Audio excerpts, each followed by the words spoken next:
을 어찌다 말하랴. 주 사랑 받은 사람만 그 사랑 알도다. 사랑의 구주의 주여 내 기쁨 되시고 이제로부터 영원히 영광이 되소서.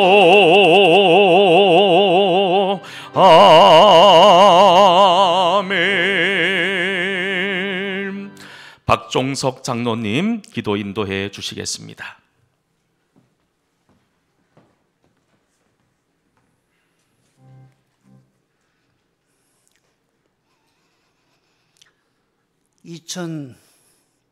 (2022년) 광야 생활 속에서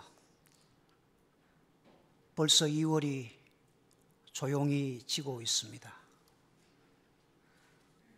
참으로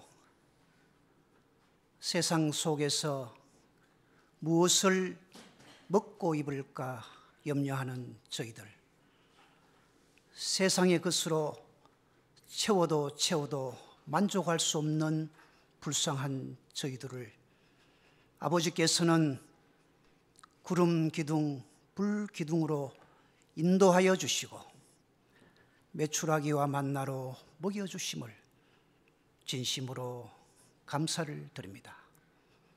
한없이 슬프고 고통 속에, 눈물 속에, 가슴마저 먹먹함 속에서 해결할 수 없는 그 상황 속에서 아버지의 보이지 않는 손길로 저희들을 어루만져 주시고 안아주시고 지켜주시고 치료하여 주시는 아버지의 그 크신 은혜와 사랑을 다시 한번 진심으로 감사를 드립니다.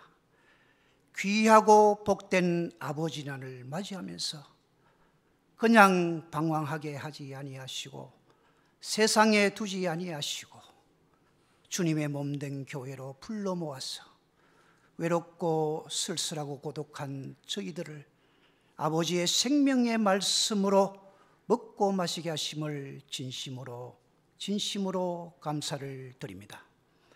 하나님 아버지, 코로나19가 지나간 세계 경제는 완전히 초토화되었습니다. 약육강식의 시대에 살고 있는 정치를 바라보면서 러시아는 잃어버린 영토를 찾기 위해서 평화스러운 우크라이나를 점령하고 침공하는 야심을 전 세계가 경악하고 있습니다. 중국은 대만을 흡수하게 하려고 발버둥치고 있으며 일본은 우리나라 독도를 앗아가기 위해서 열심히 뛰고 있습니다. 인간의 힘으로는 이 세상을 다스릴 자도 통치할 자도 아무것도 없음을 다시 한번 저희들은 절실히 깨닫고 있습니다. 특별히 대한민국 이 나라 지도자를 선출하는 대통령 선출 열흘을 남겨두고 있습니다. 참으로 당과 자신의 이익을 위해서 발버둥치는 후보자를 바라보면서 국민은 실망하지 않을 수가 없습니다. 아버지께서 준비하고 아버지께서 세운 계획 안에서 합당한 지도자가 반드시 선출되기를 간절히 원하고 원하옵나이다. 특별히 이 시간 신년식 담임 목사님을 위하여 기도드립니다. 참으로 인간의 지식이라 인간의 능력이 아닌 하나님의 말씀을 선포하고 하나님의 영광을 나타내기에 부족함이 없는 선한 목회자가 될 수 있도록 하나님 붙들어 주시옵소서. 이 시간 아버지의 말씀을 들고 선포하실 때에 하나님 성령님께서 붙들어 주시고 그 말씀 안에서 저희들의 몸과 마음이 치료되게 하시며 이 세상과 사회 이길 수 있는 생명의 양식이 될 수 있도록 아버지 은혜 베풀어 주시옵소서. 특별히 동성교회 모든 성도들이 고개 숙여 올려드리는 기도가 하늘에 상달되게 하시고 성도님들의 찬송이 하나님 기뻐 받아주시고 동성교회 찬양대가 마음으로 정성으로 올려드리는 천국 음악에 하나님 영광 받아 주실 줄 믿사옵고 거룩하신 예수님 이름으로 간절히 기도드리옵나이다.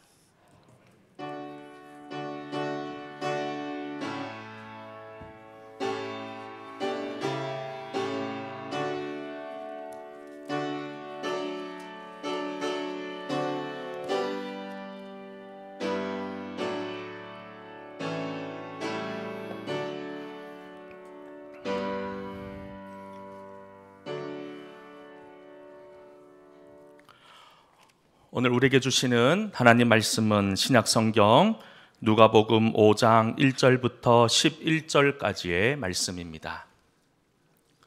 누가복음 5장 1절부터 11절까지 말씀을 제가 봉독해 올리겠습니다. 무리가 몰려와서 하나님의 말씀을 들을새 예수는 게네사렛 호숫가에 서서 호숫가에 배 두 척이 있는 것을 보시니 어부들은 배에서 나와서 그물을 씻는지라. 예수께서 한 배에 오르시니 그 배는 시몬의 배라. 육지에서 조금 떼기를 청하시고 앉으사 배에서 무리를 가르치시더니 말씀을 마치시고 시몬에게 이르시되 깊은 데로 가서 그물을 내려 고기를 잡으라. 시몬이 대답하여 이르되 선생님, 우리들이 밤이 새도록 수고하였으되 잡은 것이 없지만은 말씀에 의지하여 내가 그물을 내리리이다 하고 그렇게 하니 고기를 잡은 것이 심히 많아 그물이 찢어지는지라. 이에 다른 배에 있는 동무들에게 손짓하여 와서 도와달라 하니 그들이 와서 두 배의 채움에 잠기게 되었더라. 시몬 베드로가 이를 보고 예수의 무릎 아래 엎드려 이르되 주여 나를 떠나소서 나는 죄인이로소이다 하니 이는 자기 및 자기와 함께 있는 모든 사람이 고기 잡힌 것으로 말미암아 놀라고 세베대의 아들로서 시몬의 동업자인 야고보와 요한도 놀랐습니다.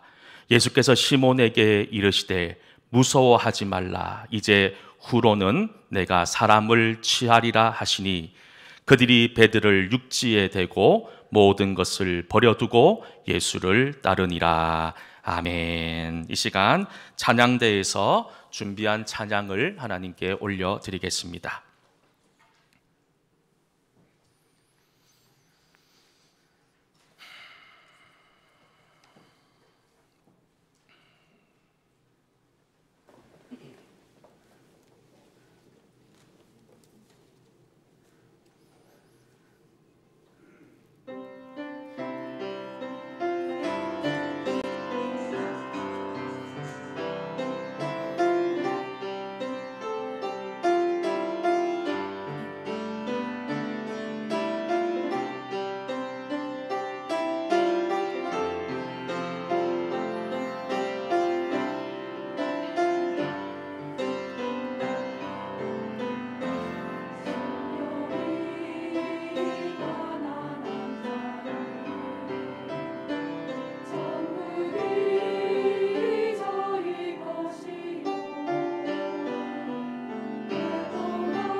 아멘. 우리 하나님께 영광의 박수를 올리겠습니다.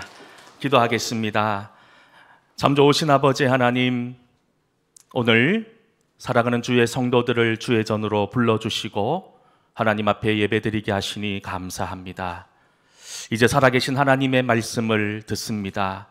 우리 모든 성도들 들려지는 말씀 앞에 아멘의 은혜를 누리게 하여 주시고 또 이 말씀을 통하여 놀랍게 변화되는 기적을 맛보게 하여 주시옵소서. 예수님 이름으로 기도하옵나이다. 아멘.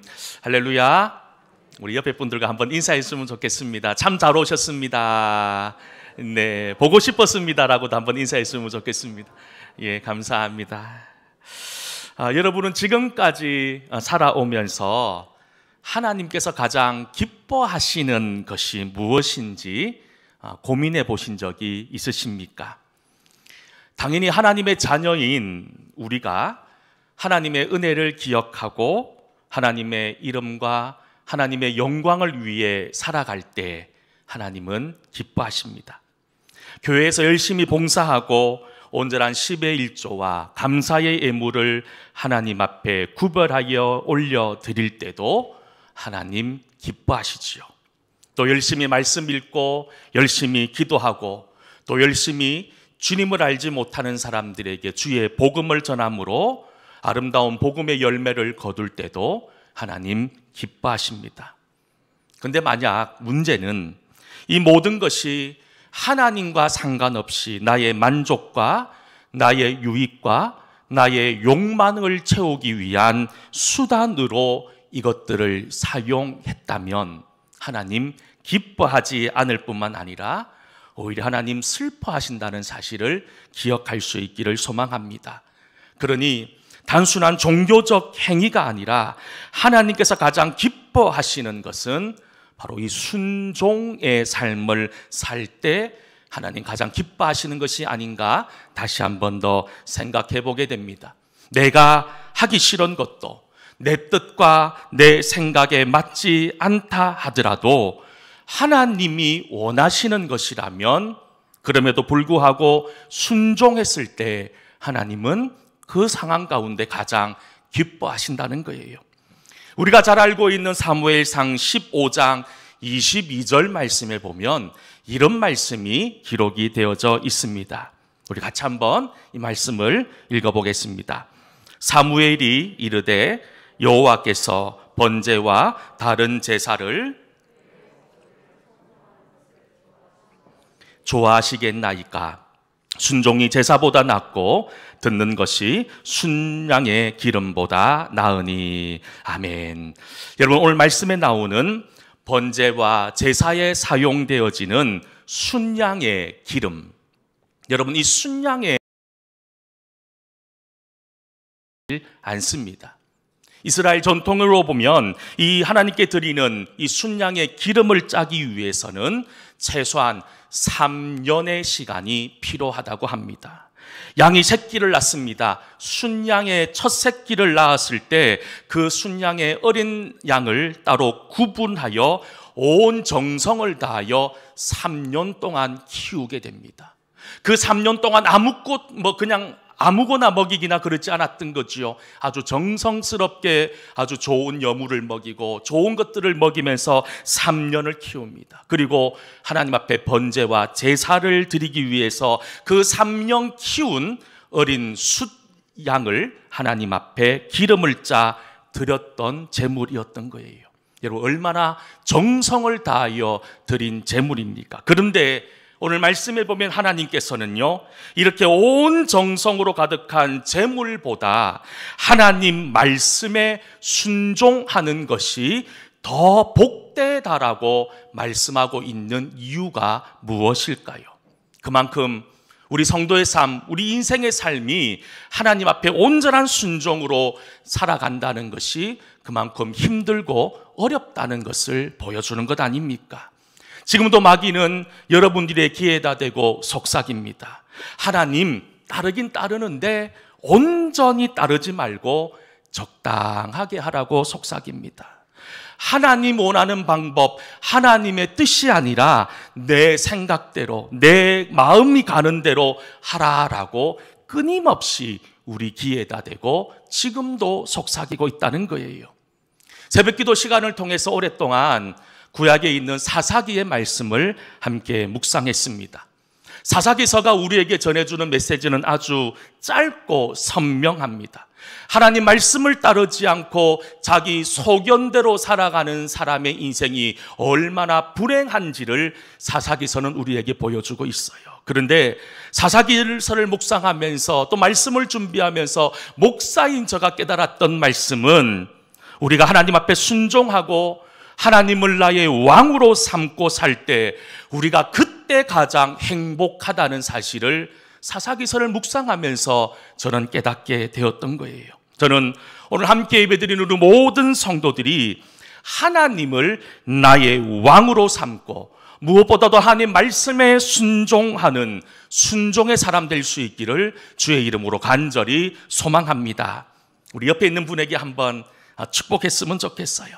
하나님께 순종합시다. 우리 한번 축복하며 인사했으면 좋겠습니다. 여러분, 우리는 하나님께 순종하는 삶을 살아야 됩니다. 그렇다면 지금 여러분들의 순종의 농도는 얼마 정도 되겠습니까? 하나님께서 원하시는 순종은 99%의 순종이 아니라 100%의 순종입니다. 물론 우리가 생각할 때 99%의 순종도 엄청난 순종입니다. 대단한 순종의 모습이지만 여러분, 그 부족한 1%, 그 1%가 결국은 우리를 불순종의 자리로 이끌어 나간다는 사실을 우리는 잊지 말아야 됩니다. 오늘 우리가 함께 읽은 본문의 말씀, 우리가 참 익숙한 말씀 가운데 하나이지요. 예수님께서 베드로를 비롯한 야고보와 요한 형제를 제자로 부르는 이야기를 우리에게 소개하고 있습니다. 오늘 말씀을 보면 예수님께서 밤새 한 마리의 고기도 잡지 못한 베드로, 또 그물을 씻고 있는 베드로에게 찾아오심으로 이야기는 시작되고 있습니다. 여러분, 일반적으로 사람들은 무엇인가 비어 있을 때 걱정하고 불안해합니다. 그래서 악착같이 나의 부족함을 채우려고 하지 않습니까? 그런데 어떻습니까? 우리가 아무리 열심히 노력하고 수고하고 땀 흘린다 하더라도 채워지지 않는 것들이 있더라는 거예요. 내가 채워지지 않는 것들로 인해서 또 우리는 힘들어하고 어려워한다는 거예요. 지금 베드로가 그랬습니다. 열심히 밤새도록 자기가 알고 있는 경험과 자기가 가지고 있는 능력을 동원해서 그물을 내리고 물고기를 잡았지만 한 마리의 고기도 잡지 못했던 거예요. 늘 세상은 우리에게 만선이 축복이라고 얘기합니다. 그물이 찢어질 만큼 거둬들이는 것이 가장 행복한 순간이라고 이야기하지요. 그래서 모든 사람들은 만선의 꿈을 가지고 있습니다. 이처럼 세상은 만선이 성공이라고 이야기하고 있다면 세상의 기준으로 놓고 보면 지금 빈 배, 빈 거물을 가지고 있는 베드로는 실패한 사람이었어요. 실패한 사람임에 분명합니다. 그런데 그리스도인에게 빈 배, 빈 거물은 더 이상 실패가 아니더라는 거예요. 왜냐하면 그 빈 배, 빈 거물을 통해서 우리가 예수 그리스도를 만날 수 있기 때문에 오히려 우리가 가지고 있는 빈 배와 빈 그물은 우리에게 귀한 은혜이고 축복이 될 수 있음을 이야기합니다. 베드로 인생이 달라집니다. 주님을 만난 이후에 인생이 달라지지요. 물고기를 잡던 어부의 삶에서 사람을 살리는 생명의 제자, 예수의 제자의 삶으로 변화를 경험합니다. 사람들은 실패의 자리를 마치 인생의 끝이 난 것처럼 이야기합니다. 그래서 좌절과 낙심의 자리라 생각하지만 여러분, 다시 한 번 더 기억할 수 있기를 소망합니다. 나에게 있는 연약함, 나에게 있는 부족함, 나에게 비어져 있는 인생의 이 공허함들은 결코 실패가 아니라 축복의 자리가 됨을 기억하시고 살아갈 수 있는 은혜가 있기를 간절히 소망합니다. 혹여나 오늘 이 자리에 올라오신 여러분들 중에서 내 인생에 나는 지금까지 제대로 된 고기 한번 잡은 적이 없다. 나는 지금까지 빈 배와 빈 그물에 인생을 살았다라고 생각되시는 분들이 있습니까? 이룬 것이 없는 지금까지 살아왔던 삶을 보면서 여러분 낙심하지 않기를 간절히 소망합니다. 여러분들이 가지고 있는 그 부족함의 자리에 이제 주님께서 들어오십니다. 그 부족한 자리에 주님께서 함께 하셔서 그 부족함을 넘어 축복과 은혜로 우리에게 채워주시는 하나님 만날 수 있는 은혜가 우리 속에 충만할 수 있기를 다시 한 번 더 간절히 소망합니다. 실패한 베드로였습니다. 세상의 눈으로 보면 실패한 베드로였지만 깊은 곳으로 가서 그물을 내리라 하고 말씀하시는 주님의 말씀을 듣습니다. 반대로 만약 베드로가 그날 밤에 무수히 많은 고기를 잡았다면, 그의 배가 빈 배가 아니라 만선의 배였다면 지금 다시 깊은 곳으로 가서 그물을 내리라 말씀하시는 주님의 그 소리가 들리기나 했겠습니까? 그저 지금 그물에 걸려있는 고기 빼기 바빴을 거예요. 그 고기를 팔아서 내가 어떤 인생을 살까, 그것에 더 관심이 가 있지 않았겠냐는 거예요. 여러분, 만선의 꿈은 나쁜 꿈이 아닙니다. 우리는 누구나 만선의 은혜를 누리기를 기도합니다. 결혼과 사업과 자녀, 그리고 우리의 인생들이 늘 만선으로 가득하기를 소망하지만 여러분, 만선만이 축복이 아니더라는 거예요. 베드로의 삶을 보십시오. 만선이 아님에도 불구하고 그의 빈 배, 그의 빈 그물을 통해서 주님을 만나서 복된 삶을 살아가는 것이 오늘 성경이 우리에게 말씀해주고 있는 놀라운 은혜의 말씀 아닙니까? 절망하고 있었을 겁니다. 밤새도록 수고하고 땀 흘렸지만 빈 배로 돌아온 베드로는 마음이 그렇게 편치 못했을 거예요. 마음이 어려웠을 겁니다. 그런데 이제 예수님께서 오셔서 그물을 던지라라고 말씀합니다. 그것도 깊은 곳으로 가서 말입니다. 베드로가 어떤 사람입니까? 고기 잡는 데에는 전문가였습니다. 고기 잡는 일로 평생을 살았던 그야말로 전문가 중에 전문가였어요. 오히려 누구든지 베드로에게 와서 어떻게 하면 고기를 많이 잡을 수 있습니까? 물었다면 베드로는 명쾌하게 어떻게 하면 고기를 많이 잡을 거라라고 설명해 줄 수 있는 그런 노하우도 있었던 사람입니다. 그런데 여러분, 고기라고는 한 번도 잡아보지 못한 목수 출신인 예수님께서 깊은 곳으로 가서 그물을 던지라라고 이야기했다면 여러분, 전문가의 입장에서 어떤 마음이 들었을까요? 사실 비전문가가 그물을 내리라라고 하는 이야기 정도는 할 수 있겠지만 예수님께서는 어떤 곳인지 그 장소까지 지정해 주셨습니다. 그 장소가 어디였습니까? 깊은 곳이었어요.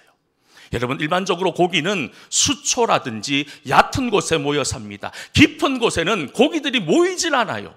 근데 여러분, 예수님께서는 깊은 곳으로 그물을 내리라는 도저히 상식적으로 이해할 수 없는 이야기를 주셨다는 거예요. 그럼에도 불구하고 베드로가 보인 반응은 어떻습니까? 5절을 보면 베드로가 보인 반응을 이렇게 기록하고 있어요. 우리 5절 말씀을 같이 한번 읽어보겠습니다. 시몬이 대답하여 이르되 선생님,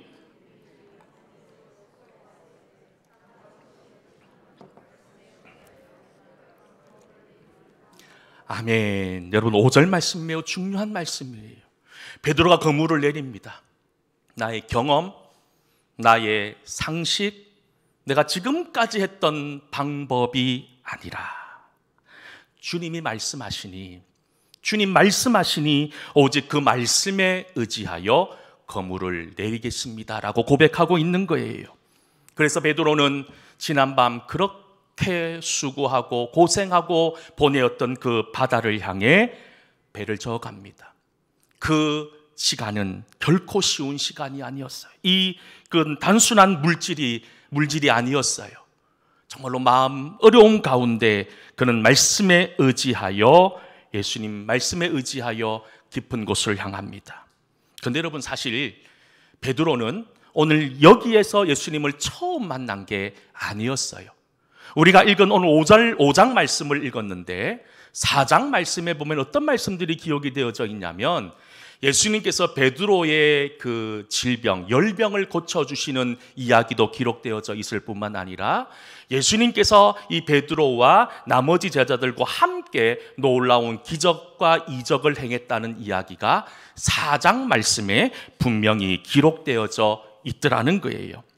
여러분, 그것은 무엇을 얘기합니까? 제가 늘 말씀드리는 거지만 우리가 예수님을 만나는 것도 중요하지만 그 만남보다 더 중요한 것은 예수님의 말씀에 이끌림 받는 삶, 예수님의 말씀에 순종하는 삶이 무엇보다도 중요하다는 사실을 오늘 말씀을 다시 한 번 더 우리에게 말씀해 주고 있는 거예요. 예수님의 말씀에 나의 모든 지식과 경험을 내려놓고 말씀에 이끌림을 받을 수만 있다면 우리는 지금까지 누리지 못했던 놀라운 기적을 경험할 수 있게 된다는 거예요. 지금 베드로 다른 것 의지하지 않았습니다. 다른 소리 들었던 것이 아니라 예수님의 말씀에 의지하여 실패했던 그날 그 바다에 나가 다시 그물을 던집니다. 여러분, 그곳에서 그물이 찢어질 정도의 엄청난 고기를 잡게 되는 놀라운 기적을 맛보게 되지요. 7절 말씀에 보면 이렇게 기록되어져 있습니다. 이에 다른 배에 있는 동무들에게 손짓하여 와서 도와달라 하니 그들이 와서 두 배의 채움에 잠기게 되었다라고 이야기합니다. 그물에 잡힌 고기 두 배에 나누어 담았음에도 배가 잠길 만큼 엄청난 고기를 잡았습니다. 아마 베드로는 지금까지 이 갈릴리 호수에서 그물질을 하면서 이렇게 많은 고기를 잡아보지 못했을 거예요. 그런데 여러분, 베드로가 비전문가인, 고기 잡는 것에 아무런 전문 지식도 없는 예수님의 말씀에 순종하다 보니 여러분, 이런 경험을, 이 놀라운 기적을 경험한 것 아닙니까? 저는 늘 기도합니다. 우리 동성교회의 모든 성도들이 내 감정의 이끌림을 받는 사람, 내 경험, 지금까지 내가 살아왔던 삶의 이끌림을 받는 사람이 아니라 정말 하나님 말씀에 이끌림을 받는 사람이 될 수 있기를 늘 새벽마다 기도하고 있습니다. 왜 그럴까요? 우리가 말씀의 이끌림을 받아야지만 은혜의 복을 누릴 수 있고 기적의 주인공이 될 수 있기 때문인 거예요.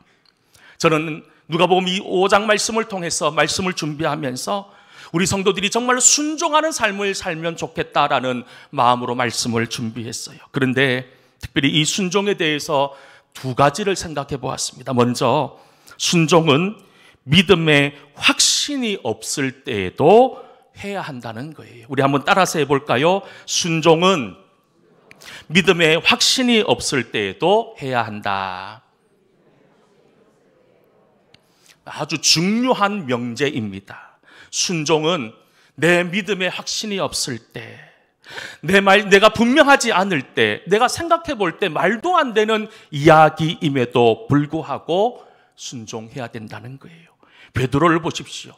그는 확신이 없었습니다. 그냥 예수님께서 깊은 곳에 던져보라라고 하는 그 말씀, 그냥 긴가민가하며 그냥 일단 한번 던져본 것에 불과했습니다. 그것을 어떻게 알 수 있을까요? 베드로가 그물을 든다 수많은 고기를 잡고 난 이후에 그가 보이는 모습을 통해서 우리는 짐작할 수 있지 않습니까? 밤새도록 고기 한마디로 잡지 못한 베드로가 엄청난 고기를 잡았습니다. 그러면 어떤 반응을 보여야 될까요? 요즘 말로 하면 대박 난 거 아닙니까?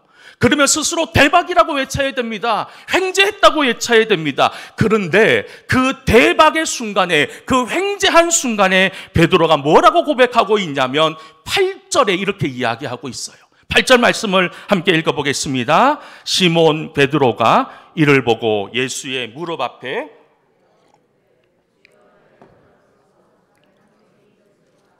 여러분, 전혀 상관없는 이야기를 하고 있습니다.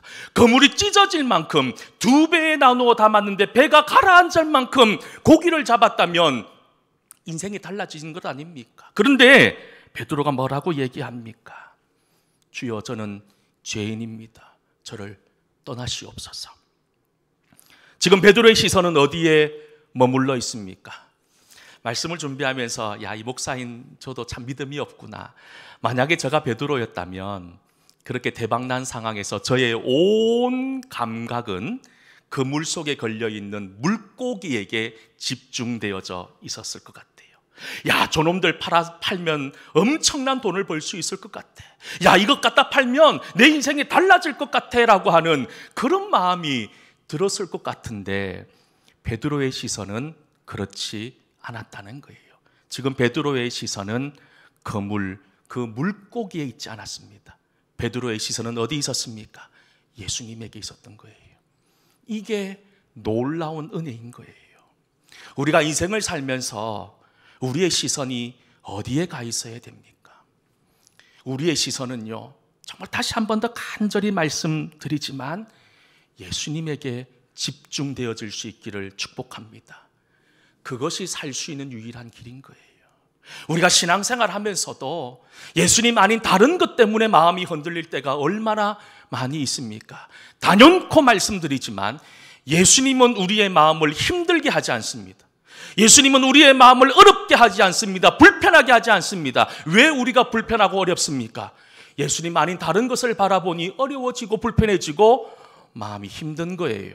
그러나 여러분, 지금 우리가 바라보고 있는 세상의 것들을 바라보는 것이 아니라 주님 바라볼 수 있기를 소망합니다.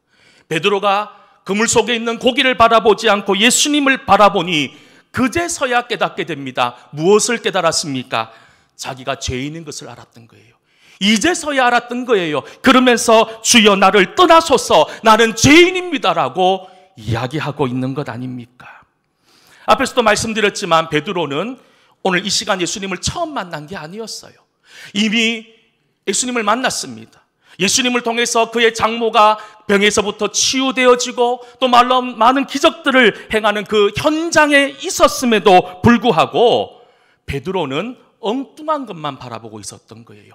예수님이 아닌 다른 것을 바라보고 있었습니다. 이것은 나와 상관없는 것이라고 생각했는지 모릅니다.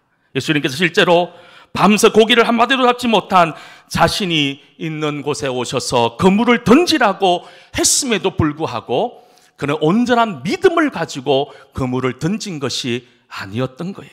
막상 그물을 던지고 수없이 잡힌 고기를 보고서야 예수님은 정말 다른 분이구나. 예수님은 이런 분이구나. 그리고 자신의 연약함과 자신이 죄인인 것을 깨닫게 되었던 거예요. 이처럼 하나님의 말씀에 순종하는 것, 꼭 믿음이 좋아서 순종하는 것이 아닌 것 같아요. 의심이 있어도 순종해야 합니다. 믿음이 있어서 순종하든 믿음이 없어 억지로 순종하든 중요한 것은 말씀에 순종하기만 하면 그 이후의 결과는 누가 책임져 주신다고요? 하나님이 책임져 주신다는 거예요. 그러니 여러분, 믿음이 없더라도 억지로 한번 순종해 보시는 게 어떻겠습니까? 내 마음은 그렇지 않은데, 내가 지금까지 살아온 삶은 그렇지 않은데, 이 말씀이 영 불편한데도 말씀 앞에 한번 순종해 보시는 게 어떻겠습니까? 그리고 순종할 때 우리는 지금까지 누리지 못했던 놀라운 기적, 여러분, 그 기적이 중요한 것이 아니라 하나님을 만나는 놀라운 은혜를 체험할 수 있다는 사실입니다. 그것도 두 번째입니다. 우리가 순종해야 됩니다. 언제까지 순종해야 될까요? 한번 따라서 해볼까요? 순종은 끝까지 해야 합니다. 우리 다시 한 번 더 옆에 분 바라보면서 끝까지 순종합시다 한번 축복했으면 좋겠습니다. 옛말에 이런 말이 있지요. 가다 아니 가면 아니 감만 못하다라는 말입니다. 이 말은 어떤 의미인지 우리는 잘 알고 있습니다. 어떤 일을 하든 끝까지 하라는 이야기이지요. 끝까지 하면 열매를 맺는다는 그런 의미에서 이런 속담이 있는 것 아닙니까? 근데 이것은요, 우리의 믿음에서도 매우 중요합니다. 우리가 하나님 앞에 나와 기도할 때 우리는 언제까지 기도해야 됩니까? 하나님이 응답하실 때까지 기도해야 됩니다. 어떤 아프리카 부족 사람들은요, 어떤 자신들이 믿는 신에게 기도하면 100% 응답받는다고 이야기합니다. 가뭄이 들었습니다. 가뭄이 들어서 비를 달라고 제사를 지내고 난리를 치는데 그 사람들이 기도만 하면 비가 온다는 거예요. 근데 여러분, 언제까지 기도하는 줄 아십니까? 비가 올 때까지 기도한다는 거예요. 아주 중요한 거예요. 하나님이 아닌 다른 신을 믿는 사람들도 그렇게 기도한다는 거예요. 그런데 하나님을 믿는 우리들의 기도는 어떻습니까?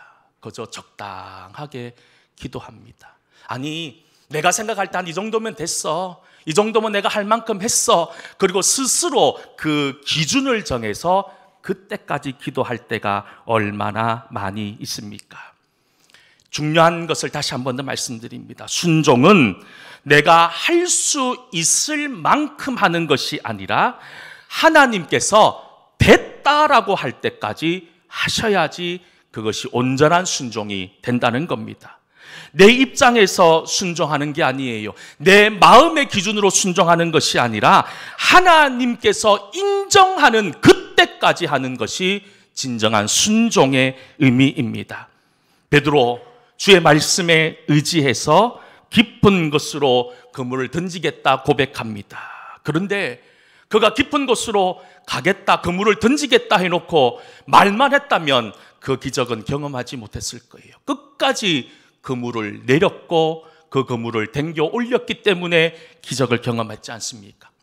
구약 성경에 보면 이런 끝까지 순종한 사람의 좋은 모델을 한 명 발견하게 됩니다. 아람의 장군이었던 나만 장군의 이야기입니다.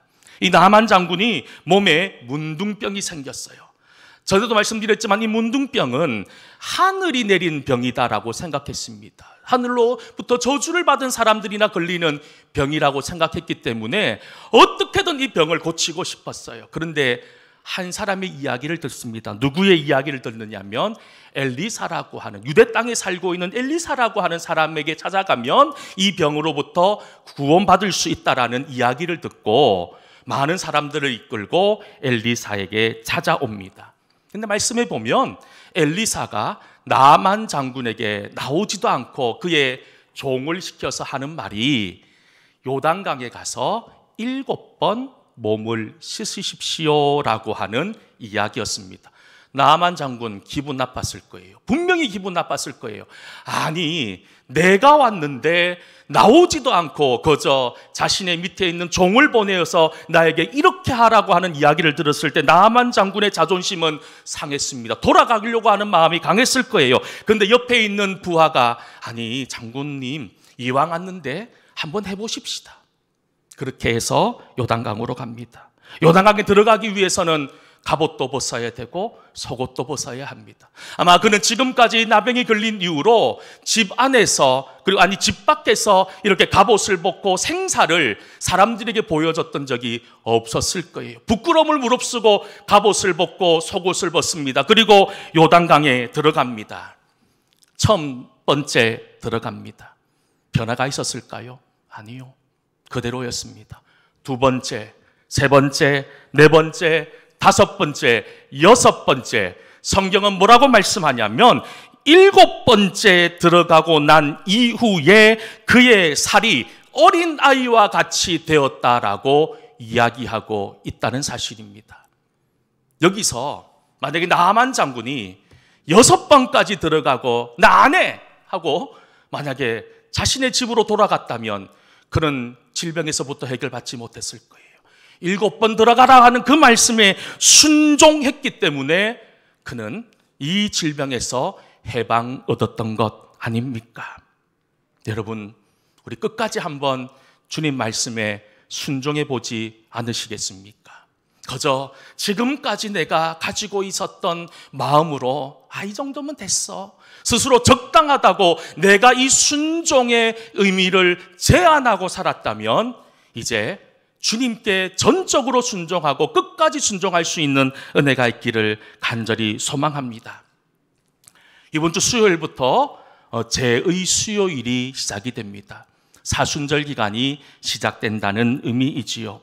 저는 우리 교회에서 이 사순절 처음으로 맞이하면서 두 가지 중요한 영성 프로그램을 가지려고 합니다. 계속 말씀드렸던 것처럼 사순절 기간 하나님이 말씀이 나를 이끌게 하소서라고 하는 주제의 말씀을 가지고 새벽에 나와 하나님 말씀을 읽는 통독 특별 새벽 기도회를 하려고 합니다.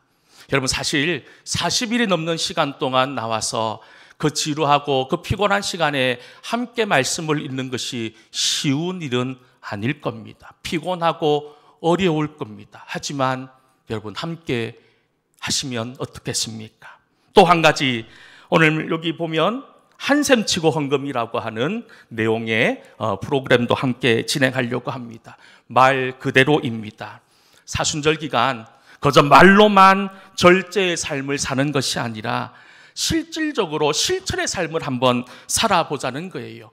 무엇에 대한 한샘 치고일까요? 예를 들어 내가 커피 한 잔 한샘 치고, 내가 통닭 한 마리 사 먹어 셈 치고, 내가 외식 한 번 한샘 치고, 그리고 옷 한 벌 사 입은 셈 치고, 여러분, 하나님의 의를 이루어 나간다는 거예요.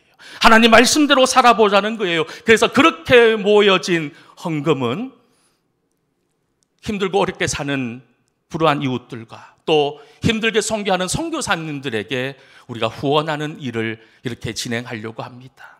여러분, 어떤 마음으로 이 두 가지 영성 프로그램을 여러분들 바라보고 계십니까? 에이, 그냥 어떤 예배 전에 농담으로 그런 얘기를 하시더라고요. 특별 새벽기도 한샘 치고 하지 뭐. 여러분, 그런 의미가 아니겠지요. 여러분, 우리가 이 일에 함께 동참해 줄 수 있기를 부탁을 드립니다. 순종하셔야 됩니다. 여러분, 목사인 저를 위한 순종이 아니라 여러분들을 위한 순종이에요. 여러분들이 살려면 순종하셔야 됩니다. 이 사순절 기간을 보내고 난 이후에 우리는 지금까지 누리지 못했던 기적의 주인공으로 세워져 있을 것을 기대하면서 이 모든 일에 함께 동참해 주실 수 있기를 주의 이름으로 간절히 소망합니다. 제가 개인적으로 참 좋아하는 찬송인데요, 이런 찬송이 있습니다. 주님 말씀하시면 내가 나아가리라. 제가 한 소절을 한번 먼저 불러보고 여러분들과 함께 나누었으면 좋겠습니다. 주님 말씀하시면 내가 나가리다. 주님 뜻이 아니면 내가 멈춰서리다. 나의 가고 서는 곳 주님 뜻에 있으니 오 주님 나를 이끄소서. 뜻하신 그곳에 나 있기 원합니다. 이끄시는 대로 순종하며 살리니 연약한 내 영혼 동하여 일하소서. 주님 나라와 그 뜻을 위하여 오 주님 나를 우리 함께 찬양하겠습니다. 주님 말씀하시면 내가 나가리다. 주님 뜻이 아니면 내가 멈춰서리다. 나의 가고 서는 곳 주님 뜻에 있으니 오 주님 나를 이끄소. 우리 다시 고백합니다. 주님 말씀하시면 주님 말씀하시면 내가 나가리다. 주님 뜻이 아니면 내가 멈춰서리다. 나의 가고 서는 것 주님 뜻에 있으니 오 주님 나를 이끄소. 우리 두 손 들고 찬양합니다. 뜻하신 그곳에 나 있기 원합니다. 이끄시는 대로 순종하며 살리니 연약한 내 영혼 동하여 일하소서. 주님 나라와 그 뜻을 위하여 뜻하신 그곳에 뜻하신 그곳에 나 있기 원합니다. 이끄시는 대로 순종하며 살리니 연약한 내 영혼 동하여 일하소서. 주님 나라와 그 뜻을 위하여 오 주님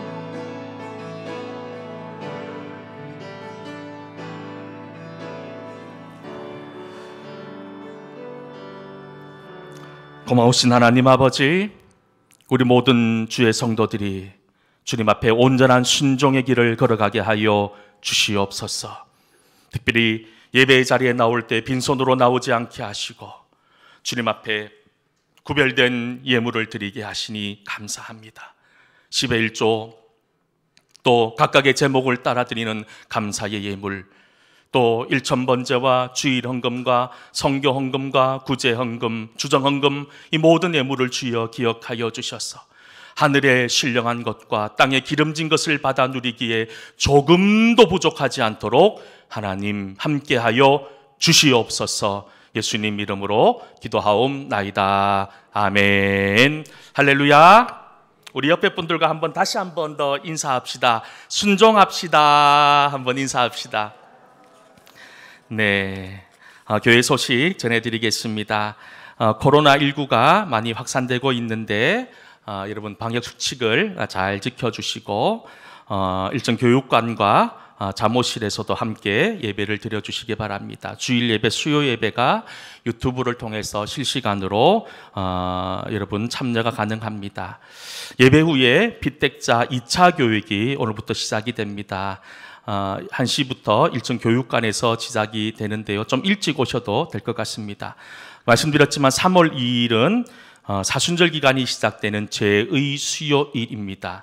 이 사순절 기간은 제의 수요일부터 고난주간까지 주일을 제외한 40일 동안 지키는 절기가 바로 이 사순절입니다. 그리스도의 고난과 십자가의 은혜를 기억하며 보내는 절기이기도 하지만 중요한 것은 부활을 기다리는 절기가 바로 이 사순절입니다. 사순절 성경 통독 특별 새벽기도 말씀이 나를 이끌게 하소서라고 하는 제목으로 수요일부터 2층 본당에서 시작이 됩니다. 여러분 한번 결단하셨으면 좋겠어요. 어떤 집사님이 저한테 말씀하셔서 목사님 이번 40일 제가 한번 결단하겠습니다. 너무너무 감사했어요.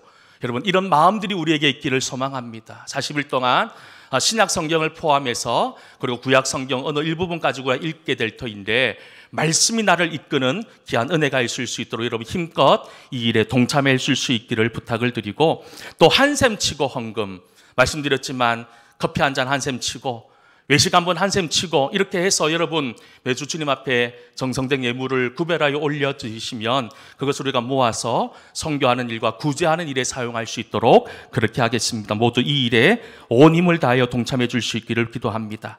3월 4일 금요일 저녁 8시에 금요 기도회가 있습니다. 중보기도부에서 특송을 준비해 주시고 교회 청소는 3월 5일 토요일 오전 10시에 있습니다. 다음 주 사순절 첫 번째 주일이고 선교 주일입니다. 2차 빗대자 교육이 있을 예정이고요.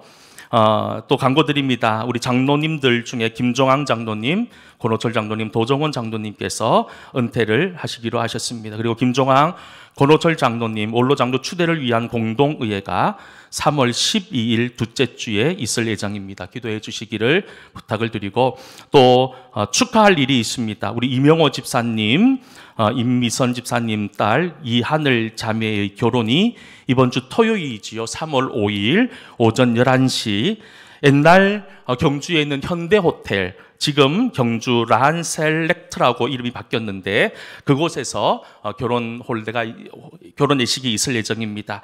함께 가실 분들, 물론 개인적으로 가실 분들도 있겠지만 교회에서 출발하시기 원하시는 분은 토요일 오전 9시 50분에 교회에서 함께 출발하도록 하겠습니다. 박분순 협동 은퇴 권사님께서 어제 소천하셨습니다. 간암으로 인해서 병원에서 지부에 가시다라고 하셨고, 사실 마산에 거제도에 있는 큰아들 집으로 가셨는데 가신 지 채 한 달도 안 되셔서 이렇게 하나님의 부름을 받으셨어요. 너무 멀어서 여러분 모두가 갈 수는 없겠지만 저는 오늘 예배 이후에 또 성경 공부 이후에 가서 조문하고 올 수 있도록 하겠습니다. 여러분 기도해 주시기를 부탁을 드리고, 또 예배위원 2월 예배위원들 수고 많으셨고요. 3월 예배위원들 주보에 이름이 올라와 있습니다. 기쁨으로 봉사해 주시기를 바랍니다. 다 함께 자리에서 일어나셔서 마지막 찬양 하나님께 올려드리겠습니다.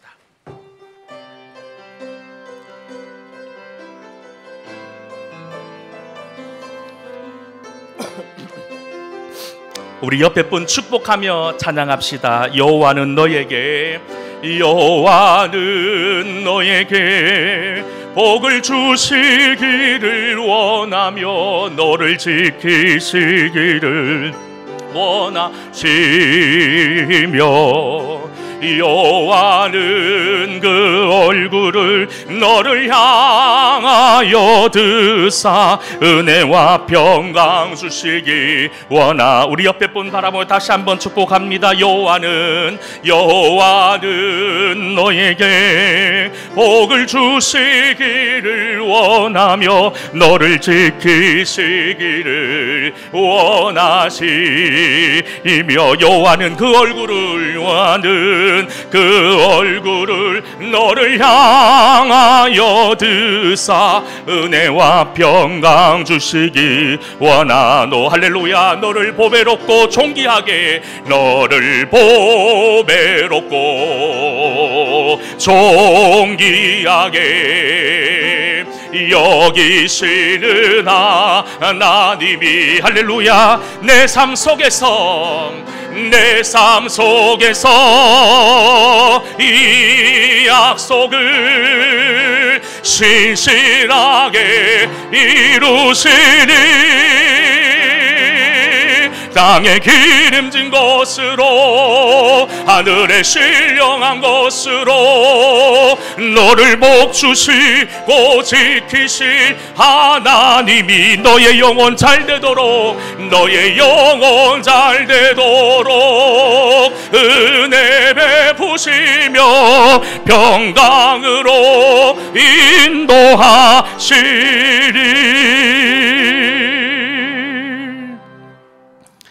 지금은 세상 끝날까지 우리를 버리지 아니하시고 함께 하시는 우리 주 예수 그리스도의 크신 은혜와 하늘과 땅을 지으시고 지금도 통치하시는 무한하신 하나님의 크신 사랑과 우리를 진리 가운데로 인도하시는 성령 하나님의 교통하심이 온전한 순종의 삶, 말씀이 이끄는 삶을 살기를 결단하는 우리 모든 성도들의 머리 위에와 그 가정과 자녀와 직장과 사업과 나가는 길 위에 이제부터 영원까지 함께 하시기를 축원하옵나이다. 아멘.